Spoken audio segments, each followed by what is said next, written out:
Hey everyone, Derek here with what I feel is the easiest way to turn off the iPhone X. So you may have learned a different method, but this method isn't on the official Apple site, and I feel it's the easiest and the safest way to do it. So in order to do this method, you press the up volume, the down volume, and then hold in the side. So that may sound complicated, but you can get really quick at it, much faster than I can over a tripod. So we'll go ahead and do it again, up, down, side. And just like that, slide the power off. It's actually faster than pressing down and holding down the power button like you can do with earlier iPhones. So I'll show you one more time, up, down, side.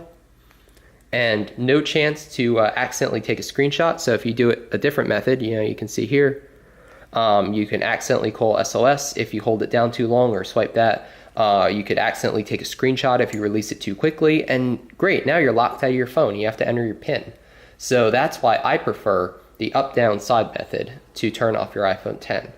So if this video helped you out, definitely give it a thumbs up and consider subscribing to the channel for more cool tech stuff.